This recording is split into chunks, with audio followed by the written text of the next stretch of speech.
Oi, oi, um, dois, alô, alô.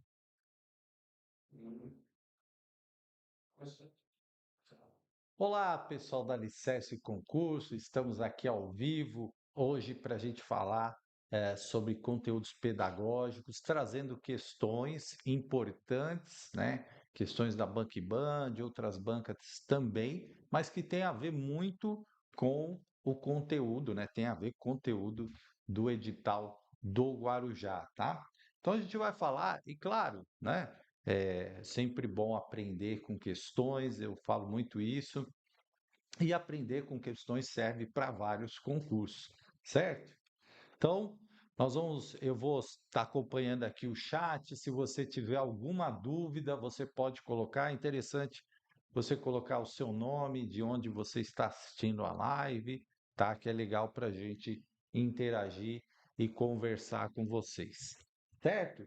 Também está disponível o link do curso, né? Então, o link do curso da Alicerce Concurso vai estar aí para você entrar, se tiver interesse, ok? Então vamos lá. Vou deixar meu e-mail aqui também. Se você tiver alguma dúvida, quiser enviar um e-mail, também a gente vai respondendo aí na medida do possível. Bom, eu trouxe aqui algumas questões e para a gente começar, eu trouxe aqui uma questão importante que é da Jussara Hoffmann, falando sobre avaliação.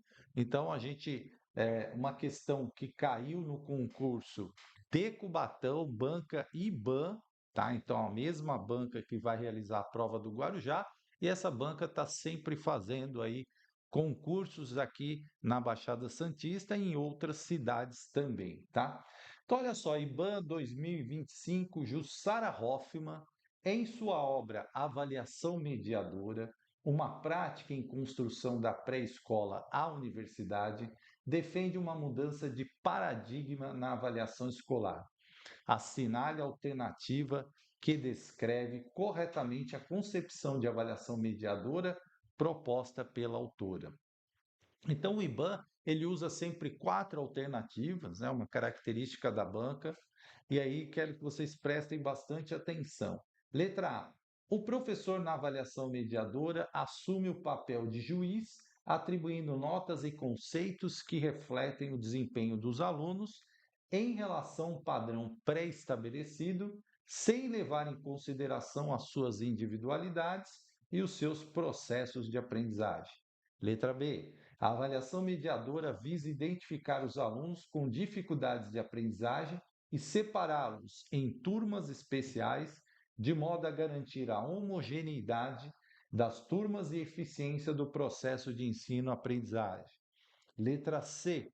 A avaliação mediadora prioriza a aplicação de instrumentos quantitativos com provas e testes, e o objetivo é de medir o desempenho dos alunos e classificá-los com relação ao seu nível de aprendizagem.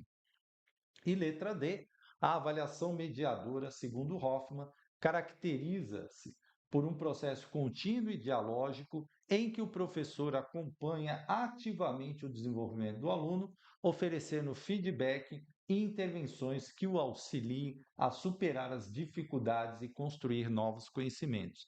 Então, questão de avaliação sempre está sendo cobrada em concursos públicos, né? Um tema muito recorrente aí nos concursos públicos. Boa noite para Fátima, Fátima Silva, boa noite. Então nós vamos comentar, né? Se souber a resposta, coloca aí no chat. Nós vamos comentar aqui e falar um pouco de avaliação.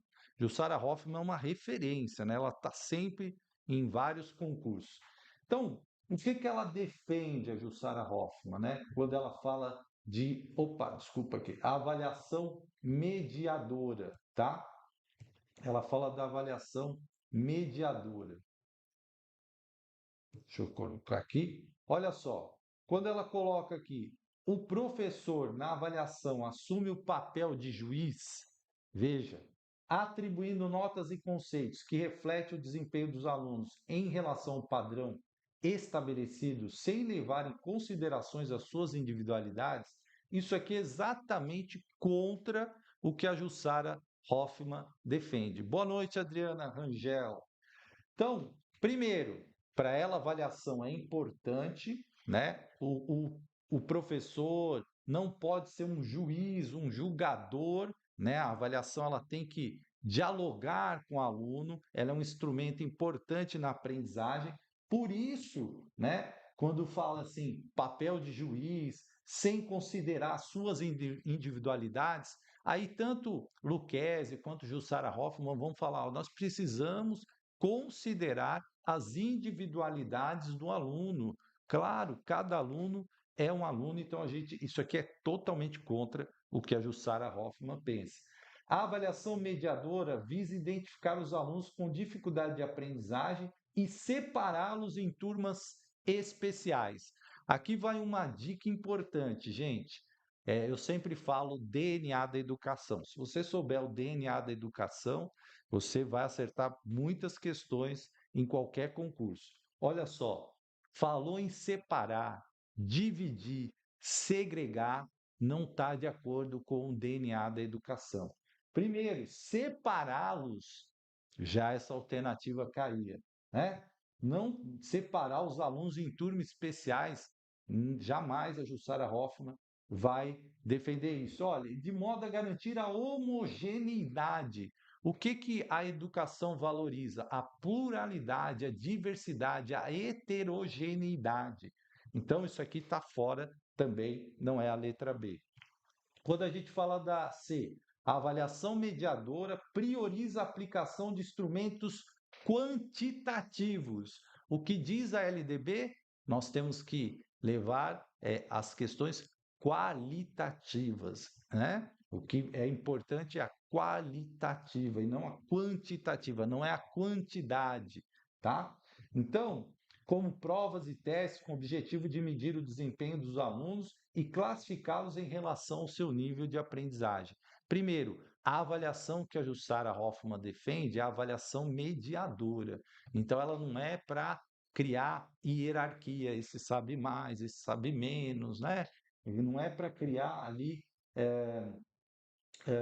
classificá-los, não é classificatória, tá? E a letra D, né, que é a letra correta, olha só, a avaliação mediadora, segundo Hoffmann, caracteriza-se por ser um processo contínuo e dialógico. Isso é importante, né? A avaliação é um instrumento dialógico, ela conversa, né, com o aluno, ela é um instrumento de mediação entre professor e aluno, em que o professor acompanha ativamente o desenvolvimento do aluno, oferecendo feedback, ou seja, o aluno fez a prova, errou, o que que ele errou, por que que ele errou, como ele chegou naquela resposta. O feedback é super importante e intervenções que o auxiliem a superar suas dificuldades e construir novos conhecimentos. Esse é o objetivo que a Jussara Hoffmann defende, né? Que é a letra D de dado, e que o que, que ela vai falar nesse caso, né? Olha, é tão importante essa avaliação mediadora porque ela vai trazer o instrumento de avaliação a favor da aprendizagem. Queria cumprimentar aqui a Lucila Barbosa, Luciana, boa noite. Isso mesmo, letra D, né? Então, o que, que eu sempre recomendo? Quando você está estudando por questões, anota, né, essa ideia, faz um caderninho e escreve, Jussara Hoffmann, né? Avaliação, mediadora e tal. Porque você vai criando material para você estudar, para você fazer revisão e você escrevendo você vai aprender melhor. Vamos ver outra de avaliação, só que agora do Lucchesi, que são dois autores, né? Um autor e um autor que falam muito disso. Então, olha só, também caiu a questão do IBAN, caiu em Cubatão também. Para Lucchesi, a democratização do ensino implica, primeiramente, na democratização do acesso à educação escolar. E, em seguida, Nath, boa noite. Nath está com a gente aí. Pessoal, coloca de onde vocês são também, né? Para a gente saber, né, de onde, que cidade que vocês estão, né? E em seguida, olha a letra A permanência do educando na escola e a consequente terminalidade escolar. B, ao aumento da escolaridade obrigatória.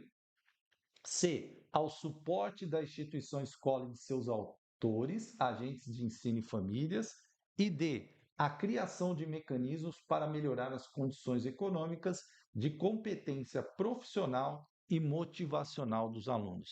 O que, que vocês marcariam nessa aqui do Lucchesi?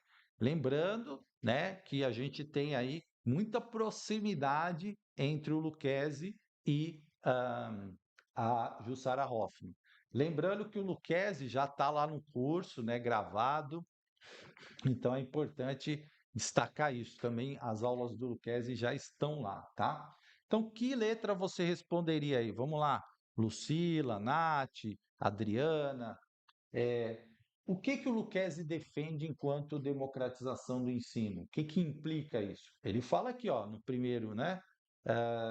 Acesso à educação escolar. Primeira coisa que ele coloca. E em seguida, o que que ele coloca? Lucila está falando lá do Guarujá, Fátima da Praia Grande. Legal.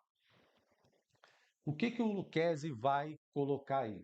Bom, Lucchesi, o que que ele defende? Bom, para democratizar a escola, a gente precisa ter o quê? Primeiro acesso, né? Primeiro você tem que ter acesso, e aí as nossas legislações elas falam, a escola é para todos. A escola é para todos, está na Constituição, está na LDB, está no ECA, a escola é para todos. Ah, se alguém falar assim, olha, eu não posso atender esse aluno. Se cair alguma questão, você estiver respondendo, eu não posso atender esse aluno. Isso pode na nossa legislação? Jamais. Ah, eu não tenho condição de atender esse aluno. Isso não existe. Legalmente, a gente tem que atender todos os alunos, tá? Então, o Lucchesi vai falar assim, ó, para democratizar o acesso, temos que ter educação para todos, né? Esse é o primeiro ponto. E o segundo ponto, é aumento da escolaridade obrigatória? Não, né? Porque ele fala, e em seguida, o que que isso implica? É o suporte da instituição e seus autores, agentes de ensino e famílias? Também não. A criação de mecanismos para melhorar as condições econômicas, de competência profissional e motivacional do aluno? Não. Ele vai colocar assim, ó, que garante, primeiro, o acesso à escola, para que a escola atenda a todos, é o acesso. E depois, a permanência do educando na escola e a consequente terminalidade escolar. Aí você me pergunta, Fábio, o que isso tem a ver com avaliação? E aí o Lucchesi vai explicar. Por quê? Ele vai dá ênfase na questão da avaliação mediadora, da avaliação diagnóstica, de uma avaliação a favor da aprendizagem e não de uma avaliação que vai fazer várias reprovações, a avaliação como um instrumento de punição, a avaliação como instrumento classificatório, porque ele fala assim, ó, a permanência do educando passa por isso, né? O educando aprender, o educando realizar suas avaliações e conseguir permanecer na escola, né? E terminar, né, os seus estudos, a terminalidade escolar. É isso que vai garantir a democratização da escola, a permanência, o acesso e a permanência, que está na lei, né? Quando a gente pega a nossa legislação, pega a LDB, pega a Constituição, vai falar assim: acesso e permanência do educando, né, para que ele possa aprender. E aí ele vai falar: se você vai fazendo um sistema de prova que vai repetindo o cara várias vezes até ele abandonar a escola, você não está garantindo a permanência do aluno na escola, certo? Bom, vamos para mais uma aí. Gente, pode participar aí no chat, pode colocar as suas respostas, tá? Mais uma do Lucchesi, para a gente pegar bem a ideia que ele tem de avaliação. E essa é uma questão, gente, que é muito característica da Banca IBAN, né? E a Banca IBAN, a gente tem que ter alguns cuidados. Primeiro, ler com muita atenção as questões, tá? E esse é um exemplo que eu trouxe que ela provoca muitos erros. Por quê? Como você sabe disso, né? A gente tem como ver a estatística de cada questão e quantas pessoas erraram, né? Então, muita gente errou essa questão, tá? E aí é por conta de uma questão de interpretação. Thaís, boa noite. Thaís também está lá no Guarujá. Olha só, IBAN Cubatão. Segundo Lucchesi, ao longo da história da educação moderna e da nossa prática educativa, a avaliação da aprendizagem escolar, por meio dos exames e provas, foi se tornando um fetiche. Com essa afirmação, o autor pretende defender a ideia de que a avaliação, tá? Então, eu já fiz. Algumas pessoas falam assim: ah, o que que é fetiche, né? É algo fantasioso, né? Algo mágico que você vai lá e um instrumento mágico, né? Ah, professor, lógico, eu sei disso, né? Mas uma vez me perguntaram isso, por isso que eu estou falando. Então, considerado isso um instrumento mágico, né? E aí, tem o propósito de subsidiar o processo de aprendizagem, tendo por base um diagnóstico. Letra B, é um processo flexível, mas que deve estar centrado no currículo. Letra C, além de ser praticada com uma tal independência no processo ensino-aprendizagem, vem ganhando foros de independência da relação professor-aluno. E letra D, é um instrumento meramente auxiliar no processo de ensino-aprendizagem. O que que vocês acham que é a resposta correta nessa? Não é uma questão fácil, tá? Não é uma questão fácil. Ela parece ser fácil, ela engana, mas ela não é uma questão fácil. E tudo isso, por quê? Porque essa questão a gente tem que ler com muita atenção, muita atenção, ó. Segundo Lucchesi, aí está entre aspas, ao longo da história moderna e da nossa prática educativa, ou seja, ele está falando do que acontece, né? A avaliação por meio dos exames e provas foi se tornando um fetiche. Ele está falando isso, do que acontece, né? O pulo do gato aqui é isso, ele está falando do que acontece e não do que ele quer que aconteça, tá? Ele não está colocando aqui o que ele propõe no livro dele, ele está falando o que é a realidade hoje, tá? Então, com essa afirmação, ele pretende defender a ideia de que a avaliação, ou seja, a avaliação como ela é hoje, o que que ela é? Ela tem o propósito de subsidiar o processo de aprendizagem? Isso é o que ele defende. É isso o tempo todo que ele vai falar na sua obra, né? E claro, ele vai falar da importância da avaliação diagnóstica, ele vai falar da importância da avaliação mediadora, é isso que ele vai falar, né? Mas não é isso que está aqui, porque é um instrumento fantasioso, é um processo flexível, mas que deve estar centrado no currículo? Também não é isso que diz nessa frase, né? A avaliação, sim, tem que ser um processo flexível, certo? Tem que ser flexível. Ela deve, né, claro, observar as questões curriculares, mas ela deve ser um processo flexível, diversificado e etc. E ela, além de ser praticada com uma tal independência do processo ensino-aprendizagem, vem ganhando foros de independência na relação professor-aluno.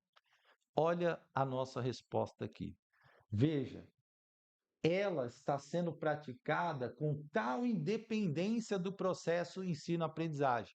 Ou seja, ela não é um instrumento, né, a favor da aprendizagem, ela não é um aliado da aprendizagem, ela é algo que é independente do processo ensino-aprendizagem. E aí tem vários exemplos, né, que eu sempre falo e brinco assim, que todo professor já cometeu isso, né? Por exemplo, utilizar a prova para você controlar a disciplina. Então, tá aquela bagunça e você vai lá e fala assim: chega, agora é prova. Essa é uma prova do ensino-aprendizagem? Não, ela é uma prova para controlar a disciplina, né? Então, os autores vão criticar isso, falar essa prova não tem eh, uma correlação com o ensino-aprendizagem, né? Então, ó, fórum de independência, relação professor-aluno. O que é a avaliação mediadora que o Lucchesi defende? Ela é um diálogo, né? Ela é dialógica, como a Jussara Hoffmann colocou, porque ela é um instrumento de diálogo entre professor e aluno, né? E aí é um instrumento meramente auxiliar, também não é isso que está dizendo na frase, portanto, a gente coloca a letra C. Por que essa questão é difícil? Porque muita gente entendeu que era o que o Lucchesi defende. E não, ele está contextualizando, ele está falando, olha, ao longo da história, né? Ou seja, tem se praticado isso. Eu só quero dizer, né, que a avaliação nesse sentido, ela é independente do processo ensino-aprendizagem, tá? Essas questões, gente, elas são muito comuns na Banca IBAN. Já caiu uma assim do Paulo Freire, né? Então a gente tem que estar muito atento, porque às vezes a banca tenta colocar ali uma ideia parecendo que é do autor, mas na verdade o autor está criticando aquele modelo existente. E o modelo que o Lucchesi vai defender é o modelo da avaliação mediadora, tá? Avaliação mediadora, o uso da avaliação diagnóstica, né? Essa avaliação que tem que ser a favor da aprendizagem, não instrumento de disciplina, de medo, certo? E a gente fala muito disso nas aulas lá no curso, tá? Bom, vamos ver mais uma questão aqui, ó. Peguei uma banca, não o IBAN, porque às vezes eu gosto de usar outras bancas para falar de conteúdo. Então, FGV, né? Durante uma aula de ciências, o professor Lucas decidiu explorar o tema das mudanças climáticas, utilizando diferentes linguagens midiáticas. Ele apresentou um documento que mostrava o impacto das mudanças climáticas em diversas regiões, seguido de gráficos interativos com dados atualizados sobre emissão de CO2 e um fórum virtual para que os alunos compartilhassem e debatessem suas reflexões sobre o assunto. Após essas atividades, Luca propôs que cada aluno produzisse um podcast com análise do papel da sociedade na preservação ambiental, incentivando-os a relacionar o tema ao seu cotidiano. Olha essa pergunta, gente, ela traz vários elementos que tem no edital. Nós podemos falar aqui de metodologias ativas. Veja o que o professor está fazendo. Ele está que é um dos autores que cai, do José Moran e a Lília Bassi, falando aqui, ó, e o que ele propõe? que o aluno pesquise e monte um podcast. Veja, né? Então, bem interessante isso, né? Com a análise do papel da sociedade na preservação ambiental. E claro, também tem aqui Paulo Freire, né? Então ele fala assim, com base na pedagogia de Paulo Freire, e a gente tem a Pedagogia da Autonomia, também um livro que cai em quase todos os concursos, assinale a opção que indica o objetivo principal da abordagem adotada pelo professor Lucas. Então, essa é uma questão muito boa, porque ela integra vários elementos aí que a gente vai ver, né, que são importantes a gente entender. Primeiro, um tema que está, né, gritando aí várias vezes na sociedade. E se a gente pensar, por exemplo, nas cidades, as enchentes, os problemas que a gente tem, né? E tudo isso muito relacionado ao cotidiano do aluno, pode ser contextualizado. Aí é importante o contexto, a gente pegar alguma situação, por exemplo, fosse no Guarujá, a gente falar dos últimos dias de chuva, esse problema e tal. Então é muito interessante porque é uma questão que dá para contextualizar. Isso viu alguma questão que fala disso, de contextualizar, isso é importante. Pegando aqui o Paulo Freire, o que que o professor Lucas queria? Reforçar a memorização dos dados apresentados nos gráficos e documentos. Laudineia, boa noite, de Santos. Facilitar o consumo passivo de informações para que os alunos absorvam rapidamente o conteúdo. C. Substituir o conteúdo curricular por informações midiáticas para aumentar o engajamento dos alunos. D. Estimular a consciência crítica dos estudantes ao relacionar impactos ambientais e responsabilidade social. Ou E. Focar exclusivamente em mídias audiovisuais, como o documentário, por serem mais atraentes para os estudantes. O que vocês responderiam nessa? Né? Pensa um pouco aí, de acordo com Paulo Freire, de acordo com o que a gente vê do DNA da educação, qual seria essa resposta? Uma banca aí que muita gente tem medo, né? Fundação Getúlio Vargas, uma banca que eu trouxe essa questão porque ela é bem ampla e bem legal. Bom, ó, Paulo Freire, gente, está falando de Paulo Freire. Vocês acham que Paulo Freire ia falar de memorização dos dados? Aliás, qualquer autor que você pegar que está no edital ia falar de memorização dos dados, decorar, memorizar, não combina com o DNA da educação. Vi alguma alternativa que está falando isso? Já descarta ela. Então a gente já descartaria a letra A. Facilitar o consumo passivo, né? Paulo Freire vai na contramão disso, né? A gente vai ver outros autores falando disso, do aluno participar, se envolver, de ouvir o aluno, enfim. Então, consumo passivo de informações também não combina com o DNA da educação. Substituir o conteúdo curricular por informações midiáticas para aumentar o engajamento dos alunos, né? Nem não, né? Paulo Freire, na época dele, nem tinha tanto engajamento midiático como a gente vê hoje. Mas se a gente pegar outro autor, José Moran, ele também vai falar que não é isso. A tecnologia, ela não é você, né, simplesmente colocar o computador, não. É para a gente, é um instrumento, né, para a gente a mais, para a gente utilizar, que não tira a importância do papel do professor. E é isso mesmo, né? A Luciana respondeu aqui, letra D, a Lucila.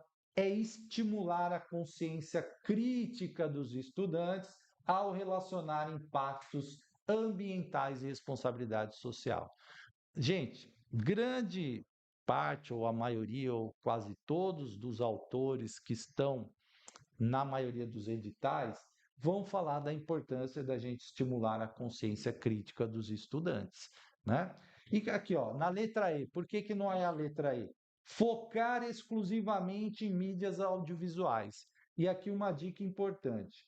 Gente, quando você olha as alternativas, viu algo na educação que eu vou focar só nisso, eu vou limitar a só isso, eu vou utilizar só isso, coisa que limita, você já elimina essa alternativa. Por isso que eu falo, conhecer autores, gente, é importante, mas a gente tem que conhecer o DNA da educação, o que né, está em voga, o que, que as pessoas pensam. Então, quando você fala assim, viu alguma palavra que está limitando, né, viu alguma palavra que limita, é só exclusivamente isso, só aquilo, opa, apenas você já desconfia da alternativa e é esse caso que a gente elimina aqui na E, tá? Então, lógico aqui, estimular a consciência crítica dos estudantes e relacionar impactos e responsabilidade social. Essa questão tem tudo a ver com vários autores que a gente tem no edital. Vários autores vão falar isso, ó, a importância do contexto, a importância da gente relacionar, de fazer o aluno pensar, de consciência crítica, tudo isso esses autores vão trazer para a gente, tá? Então vamos lá para mais uma aqui. 5, também do Paulo Freire, né? Essa até é uma questão tranquila, né? Mas ela tem. Eu gosto dessas questões porque você vai aprender várias coisas, né? Vai lembrar de várias coisas e vai internalizar várias coisas, tá? Então, olha só, Freire afirmava que o educador democrático não podia negar-se o dever de que, na sua prática docente, reforçar a capacidade crítica do educando. Olha aqui, ó, que vimos na última questão, né? Por isso que a gente aprende muito com as questões. Sua curiosidade e sua insubmissão, em conformidade com alguns saberes necessários para a prática educativa. É incorreto afirmar que, ó, gente, é incorreto, tá? Incorreto. E o que você faz quando você pega uma questão que é analise a alternativa incorreta, a alternativa que não corresponde às ideias do autor? Você tem que grifar isso, gente. Eu gosto muito de escrever na prova assim, ó, em letras grandes, assim, incorreto. Por quê? No cansaço da prova, você pode ler e, né, somente ali e tal, você distrair e você não perceber que é o incorreto e marcar a alternativa errada, tá? Então, ó, ensinar é apenas transferir conhecimento, letra A. Não há docência sem discência, as duas se explicam e seus sujeitos, apesar das diferenças que o conotam, né? Não se reduzem à condição de objeto um do outro. Quem ensina, C, aprende ao ensinar e quem aprende ensina ao aprender. E D, não há ensino sem pesquisa e pesquisa sem ensino. Né? O pessoal já está colocando as respostas aí. Essa é uma questão tranquila, mas é importante para a gente revisar. Então vamos lá. O que é o incorreto? Bom, o que Paulo Freire diz? Não há docência sem discência. Isso está no Pedagogia da Autonomia, né? Ou seja, não há professor sem aluno, né? Então, ele coloca assim, as duas se explicam porque elas têm uma relação, né? Embora a gente tenha as diferenças, né, entre o professor e o aluno, mas eles são importantes. Então, esse é uma parte que aparece muito nos concursos. É uma ideia do Paulo Freire. E aí o que eu recomendo é aquele caderninho, né? Caderninho, coloca lá, Paulo Freire, Pedagogia da Autonomia. Aí você vai, não há docência sem discência, né? Ou seja, a nossa existência é porque nós temos os alunos. E qual é o objetivo maior da escola? A aprendizagem. Né? Então não há docência sem discência, tá? Lúcia Helena, boa noite. Do Guarujá também, o pessoal do Guarujá, tem Santos, Praia Grande, litoral em peso aí.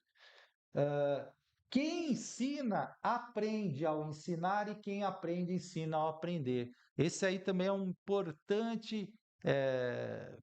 importante colocação do Paulo Freire.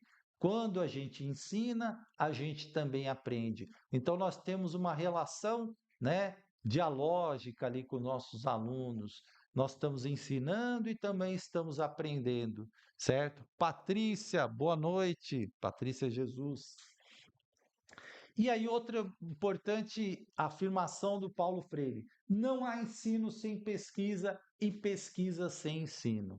Então, ó, letra B, C e D correspondem às ideias de Paulo Freire que estão no Pedagogia da Autonomia. E claro, né, que a resposta aqui é letra A.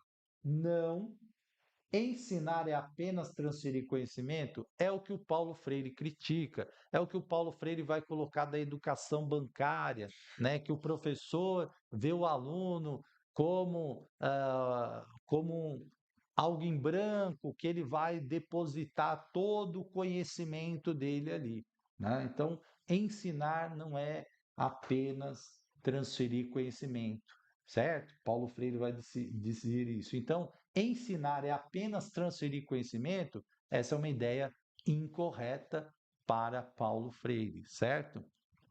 Então é importante uma questão que já você tem aí três afirmações do Paulo Freire que a gente tem que guardar e entender muito bem, tá? Porque elas sempre aparecem aí nos concursos públicos. Vamos ver mais uma questão aqui, uma da VUNESP agora, tá? E uma questão que traz também outro autor que está aí no edital do Guarujá, que é o Metodologias Ativas, né? Então, em metodologias ativas para uma educação inovadora, uma abordagem teórica prática. Moran afirma que dois conceitos são especialmente poderosos para a aprendizagem hoje, tá? Renata Leite, boa noite. Aprendizagem ativa e aprendizagem híbrida. Enquanto Valente considera que as metodologias ativas são entendidas como práticas pedagógicas alternativas ao ensino tradicional.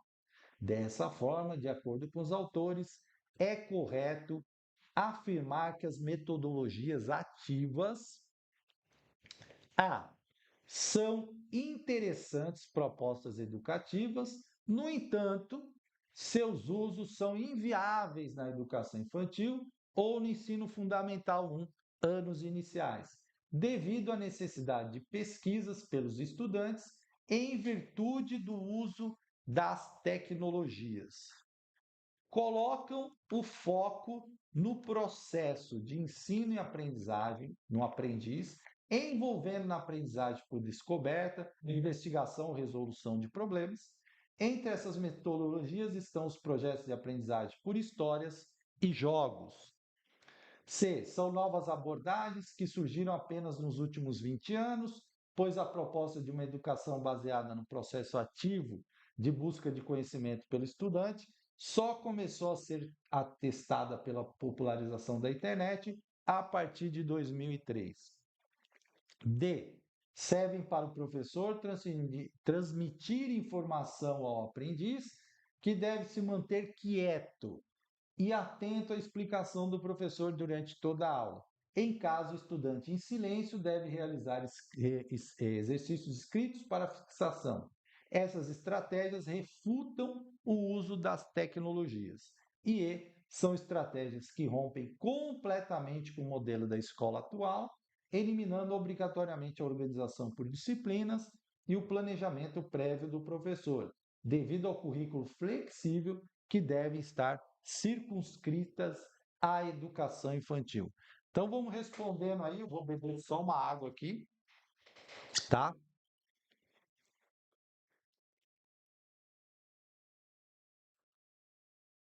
Vamos colocando a resposta aí no chat. Bom, gente, é, olha só, metodologias ativas têm caído bastante em vários concursos, né?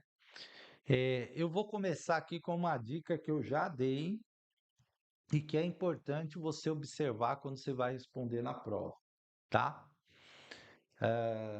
O pessoal pode ir marcando aí, vai marcando aí, gente. Vai marcando aí que nós vamos comentar, tá? Eu vou começar aqui com a letra D. Servem para o professor transmitir informação. Opa, acabamos de ver uma questão do Paulo Freire falando de transmissão, né? Esses autores são muito, têm uma linha muito próxima, com diferenças, obviamente, mas aquilo que eu chamo de DNA da educação, que é essa linha mestra, né, que dá todas as características da educação, deve se manter quieto. Metodologia ativa com aluno quieto não combina, né? E atento à explicação do professor durante a aula. Em caso, o estudante em silêncio deve realizar os exercícios escritos. A gente já eliminou essa de cara, né? Aí, fala aqui, vamos ver outra aqui. A letra A. Vamos ler a letra A.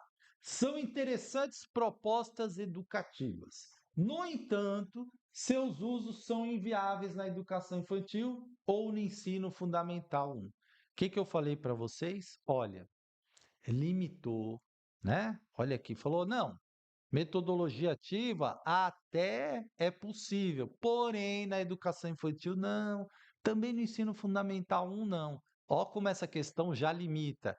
É do ensino dos anos finais para frente. Limitou, limitou, gente. Desconfia da alternativa, tá? Por quê? As, as propostas educacionais hoje, elas são sempre amplas, elas estão sempre pensando formar plenamente, atender a todos. Quando você vê uma questão limitante, desconfia dela, né? Então a gente vai eliminar a letra A.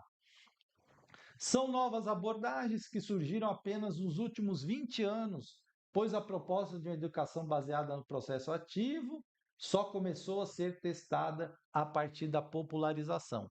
Então aí, né, a gente explica isso no curso. Metodologia ativa é um negócio que eu fazia em 1998, embora não soubesse que era metodologia ativa.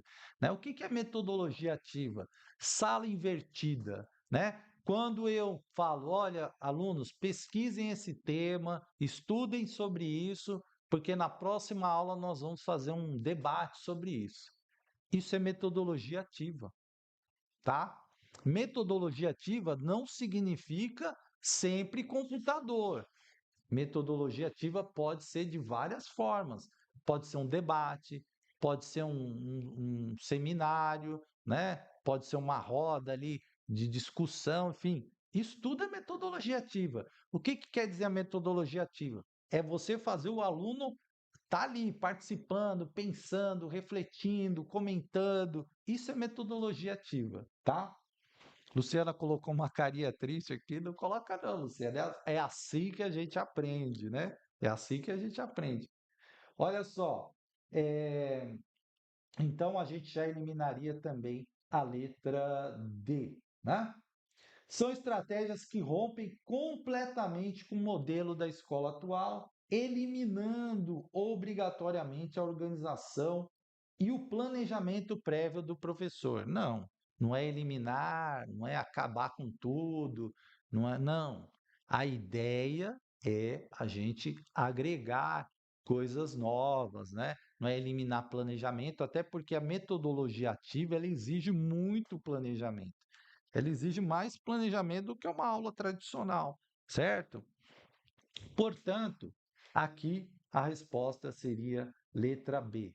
Colocam foco no processo do ensino-aprendizagem no aprendiz. Lembra do que eu falei da sala de aula invertida, né? Do vamos pesquisar isso, vocês vão debater. Pega o podcast que o professor Lucas propôs lá na outra questão. Ele podia fazer um debate, podia fazer os alunos colocarem os podcasts e falar, vamos discutir o que você achou do podcast do outro. Isso é metodologia ativa, né? Envolvendo na aprendizagem por descoberta, investigação ou resolução de problemas. Entre essas metodologias estão os projetos e aprendizagem por histórias e jogos, né? Que também é uma das formas de metodologias ativas, tá? E a gente fala mais no curso sobre isso, então metodologias ativas, né, é importante.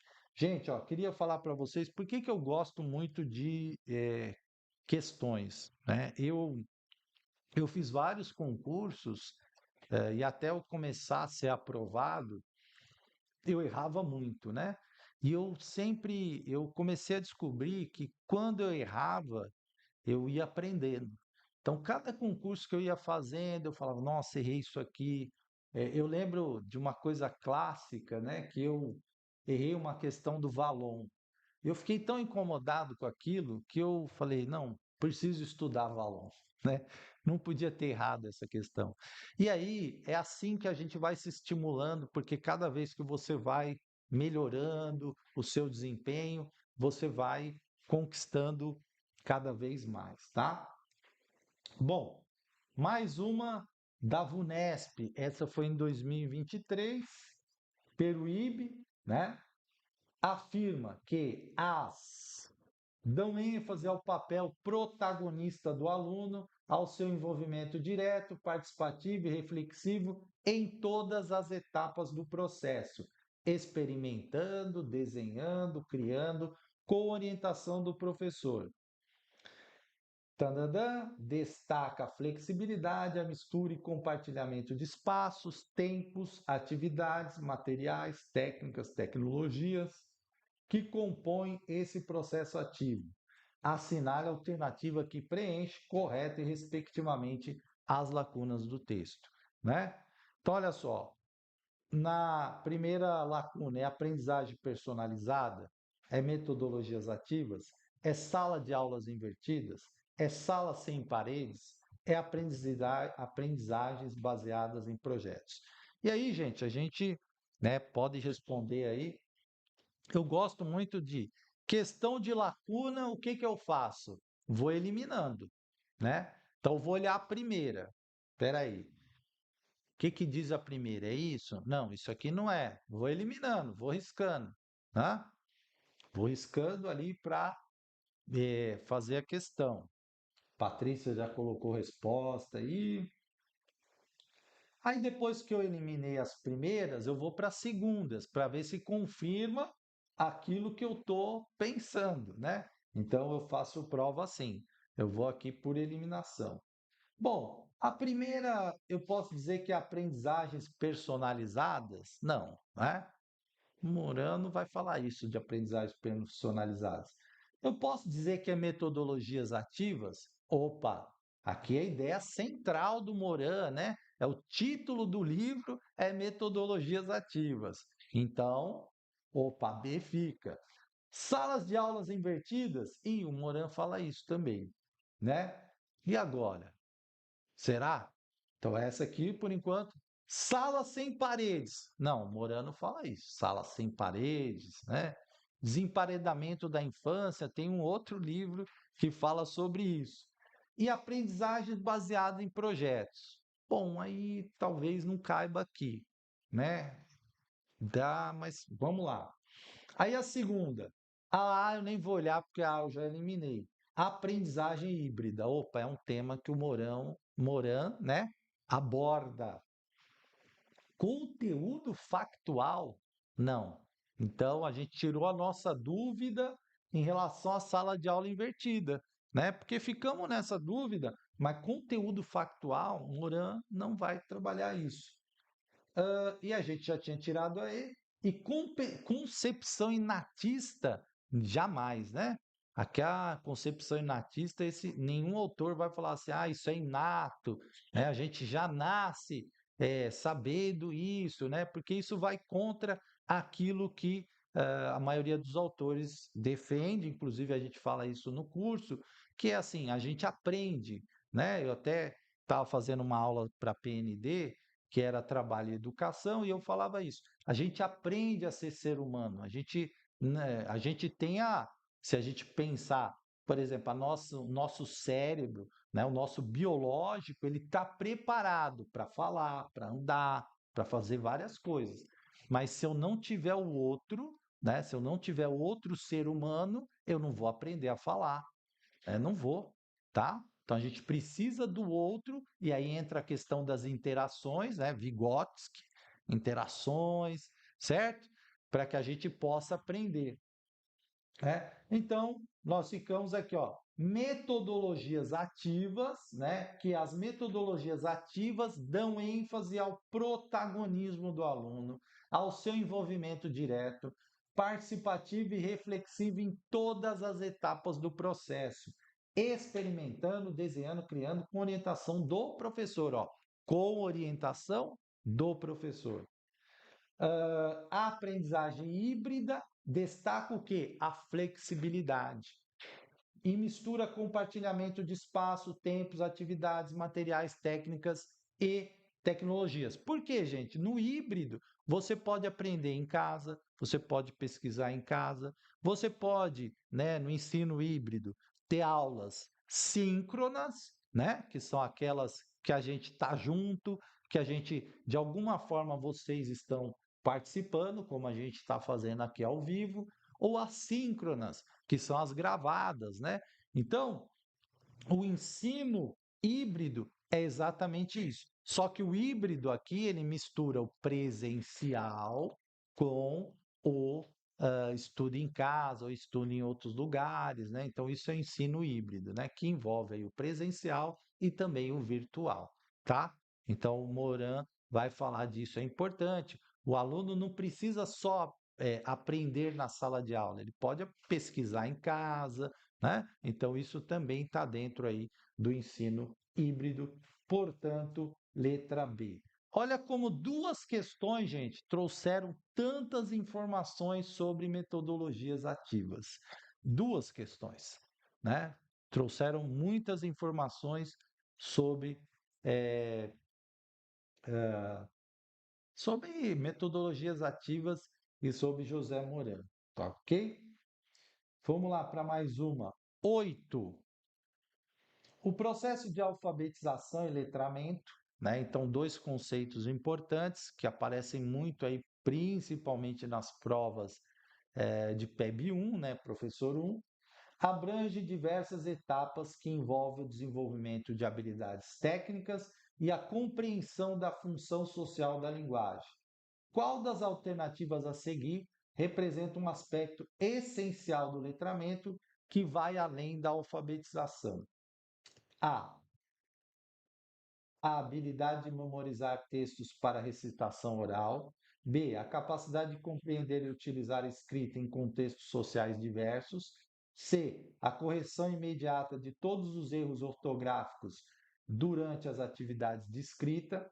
D. A leitura de palavras isoladas sem contextualização no cotidiano. E a ênfase no ensino da gramática normativa com foco nas regras e exceção. O que está falando assim? Ó? Qual das alternativas a seguir representa um aspecto essencial do letramento? Né? Essencial do letramento. Patrícia já respondeu aí. Se aqui fosse uma prova mesmo, vocês iam ficar muito incomodados, né? Tem gente. Porque a primeira alternativa, a número 6 foi B, a segunda foi B, e a terceira teve gente aqui que já colocou B, né? Então, quando dá 3B, a gente até dá um frio na barriga, né? Eu, quando estou fazendo prova, que eu vou lá B, eu falo, meu Deus, não, não, muito B, já saiu, né? Muita sequência, você começa a desconfiar das alternativas, você olha de novo, fala, não, peraí, deixa eu ver de novo. Bom, então vamos lá. O pessoal está respondendo B aqui, a Edna, Patrícia. Gente, quando a gente está falando de letramento, olha só, na letra A falou de memorizar. Memorizar combina com o DNA da educação? Não, né, gente? Memorizar textos a gente já elimina de cara, né? Correção imediata de todos os erros ortográficos durante a atividade escrita? Não, não, né? Porque o erro, aí a gente vai ver tanto a Emília Ferreiro, que é uma construtivista, né? Que adota ali como seu referencial teórico Jean Piaget, ela vai falar: não, a gente não pode também ficar colocando o erro como algo ruim. Não, o erro faz parte do aprendizado também, certo? Como que a gente chegou naquele pensamento, como que a gente elaborou, né? Às vezes a gente erra, mas a gente construiu uma hipótese e tal, e aí é isso. A Patrícia está falando, a Thelma falou assim, a Má agradeceu aqui por dividir os conhecimentos, obrigado. A Thelma falou, eu pensei isso. É isso mesmo. Patrícia, o IBAN faz muito isso, verdade, né? E olha só, a ênfase no ensino da gramática normativa, com foco nas regras e exceções. Primeiro, letramento não é isso, tá? Letramento não é isso. O que que o letramento é?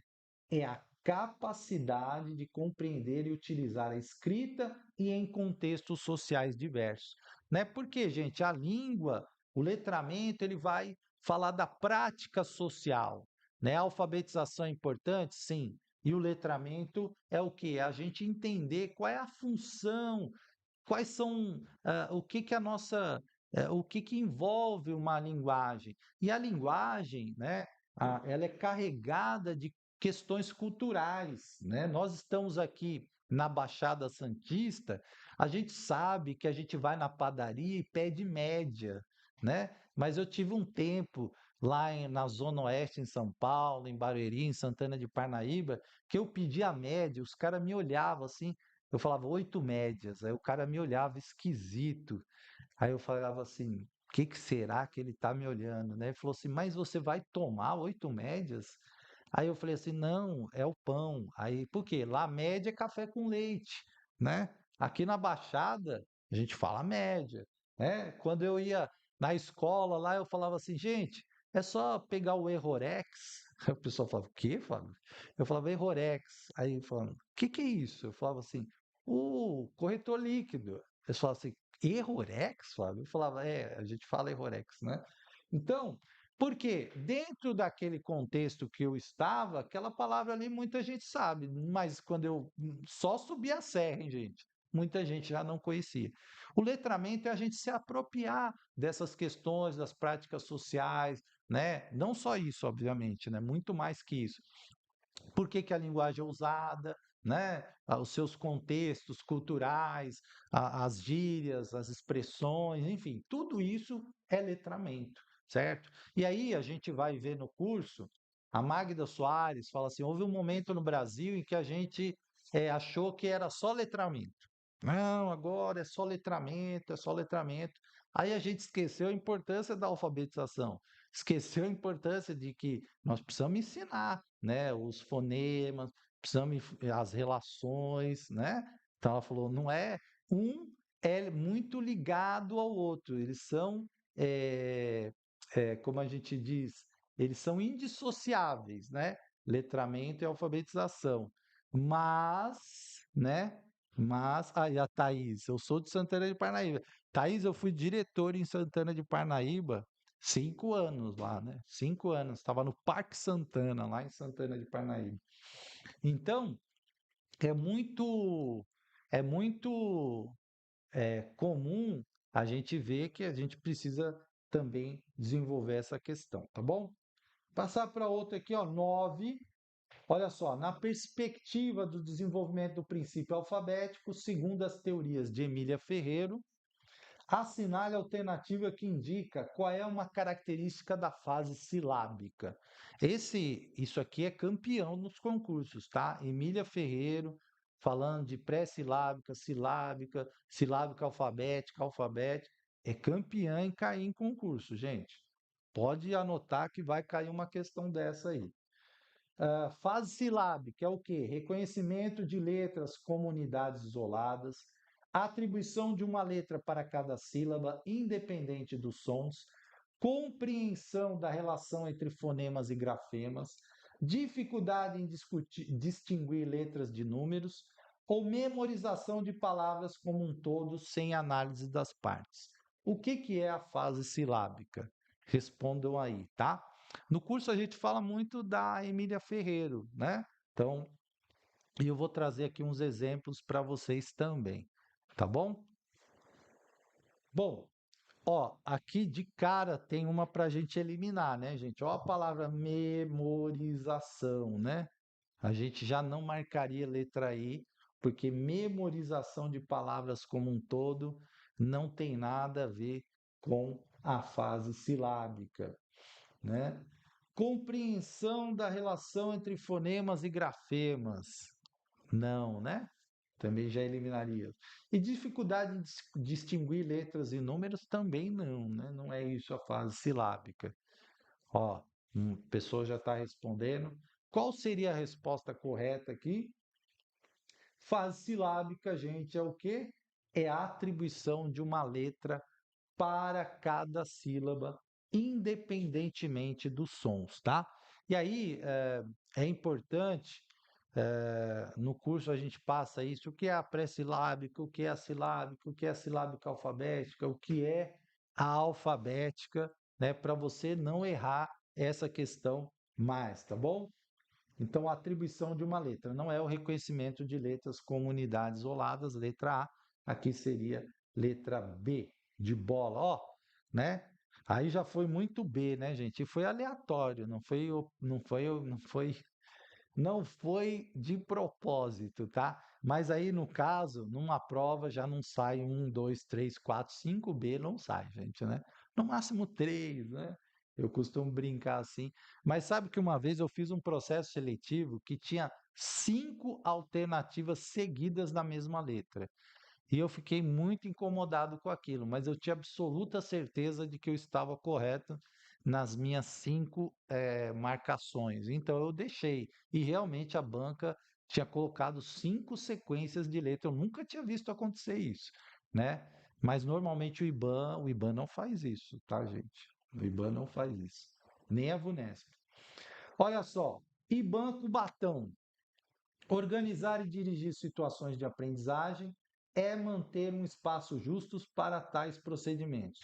É, sobretudo, despender energia e tempo e dispor de competências profissionais necessárias para imaginar e criar outros tipos de situações de aprendizagem, que as didáticas contemporâneas encaram como situações amplas, abertas, carregadas de sentido e regulação, as quais requerem um método de pesquisa, identificação e de resolução de problemas.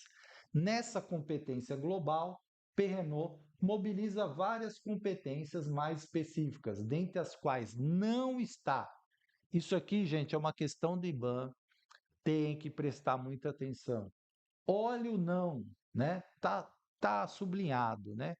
Mas isso aqui na hora da prova, que você está cansado, que você já leu muita coisa, né? Que você já está incomodado, né? Tem uma pessoa comendo fandangos de queijo atrás de você, o barulho já está te irritando, e aí você está com todo estresse, né? Da prova, às vezes o não some, né? O não some, gente. Então, por isso que eu falo, quando a gente tem não, a gente escreve aqui do lado, ó, não. Escreve grande aqui, ó. Não. Sabe por quê, ó? Olha a letra A. Trabalhar a partir dos erros e dos obstáculos à aprendizagem. Aí você lembra o que você estudou, é capaz de você marcar, certo? Então, muito cuidado. Trabalhar preterindo as representações dos alunos, construir e planejar dispositivos e sequências didáticas, conhecer para determinada disciplina os conteúdos a serem ensinados, a sua tradução ou seus objetivos de aprendizagem. Então, gente, ó, né, eu vou correr um pouco aqui por causa do tempo, tá? O que o Perrenot vai falar nessa competência aqui, ó? É organizar e dirigir situações de aprendizagem. Para organizar e dirigir uma situação de aprendizagem, a gente não precisa construir e planejar dispositivos e sequências didáticas? Sim. A gente não tem que conhecer da disciplina que nós estamos, os conteúdos a serem ensinados e sua tradução? Sim. A gente não tem que trabalhar a partir dos erros e dos obstáculos à aprendizagem, porque é a partir daí que a gente avança no conhecimento? Sim. Agora, a gente tem que preterir as representações dos alunos, deixar para lá, né? Não, não importa. Não, claro que não. Tá vendo? Uma palavra que não combina com o DNA da educação. Preterir, deixar de lado os alunos, não, jamais, tá? Então, letra B. Mas cuidado, falo aqui, ó, cuidado, porque a banca às vezes coloca isso e na letra A vem uma coisa correta. Aí o seu cérebro some com não e você está cansado, está com pressa e fala, eu tenho certeza que é a marca, nem leu o resto e aí você errou a questão, tá? E aí cai naquela situação chata que você está saindo, né? Aí começa a comentar a prova. Nossa, aquela número 10, certeza, já fui lá, perrenou, organizar e dirigir situações de aprendizagem, já fui na letra A. Aí vem sempre um estraga-prazer e fala para você: não, mas você não percebeu que era não. Aí você fala: nossa, não vi. Aí você já vai, né? Já começa a dar aquela sensação: já errei uma. Então, muito cuidado com isso, tá? Bom, olha só, vou, vou acelerar, tá bom. Olha só, Emília Ferreira, a alfabetização das crianças não provém de método de ensinar a ler e escrever, mas sim de como as crianças aprendem. Elas reconstroem o conhecimento sobre a língua escrita por meio de hipóteses que formulam para compreender o funcionamento desse objeto de conhecimento. Olhando esse quadro aí, gente, olhando esse quadro, isso é o quê? É alfabético, é pré-silábico, é silábico ou é silábico alfabético? Olha o quadro aí, me responde aí. Nem vou colocar as alternativas. Ah, não, vou colocar aqui, ó. Olha aqui, ó. Silábica alfabética, pré-silábica ou silábica alfabética, ó. Cai desse jeito na prova. O que que vocês responderiam aqui? E vamos lá. É alfabético, pré-silábico, silábico alfabético.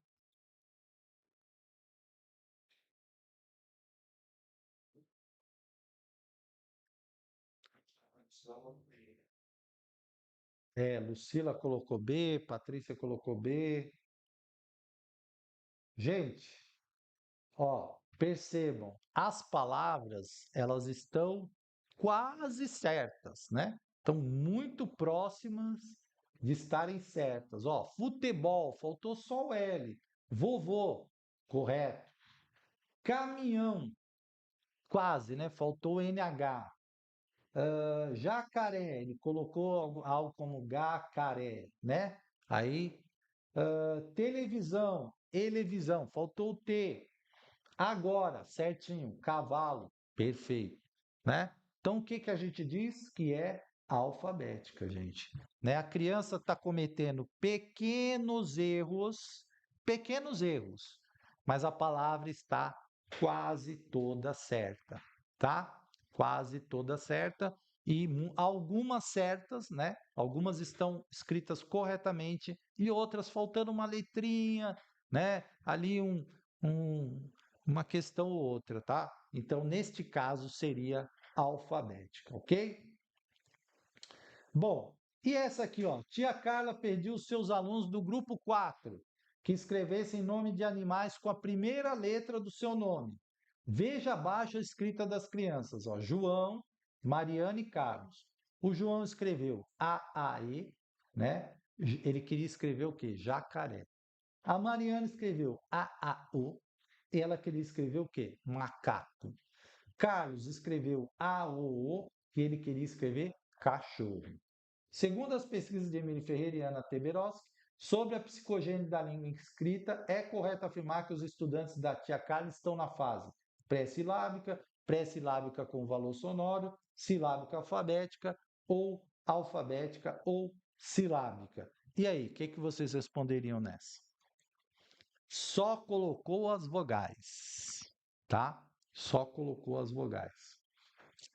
Bom, convidar vocês, gente, quem quiser conhecer meu canal também tá lá, né? Professor Fabinácio no YouTube. Também, se você quiser adquirir o curso da Alicerce Concursos, também a gente já colocou aí, né? O, o nosso link para você adquirir, tá? Porque aí a gente vai ter aí muito mais coisa para falar, enfim, certo? Bom, gente, olha só, qual seria a resposta dessa questão?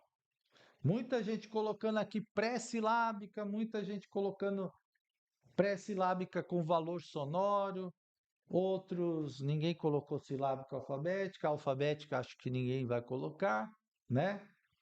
E qual que é a resposta aqui, gente? Veja só como a gente precisa estar bem atento com isso. Eu tinha muita dificuldade com essa questão, viu? Tinha. Bom, Nath Petrovas, parabéns. É silábica, gente. Silábica. Por quê?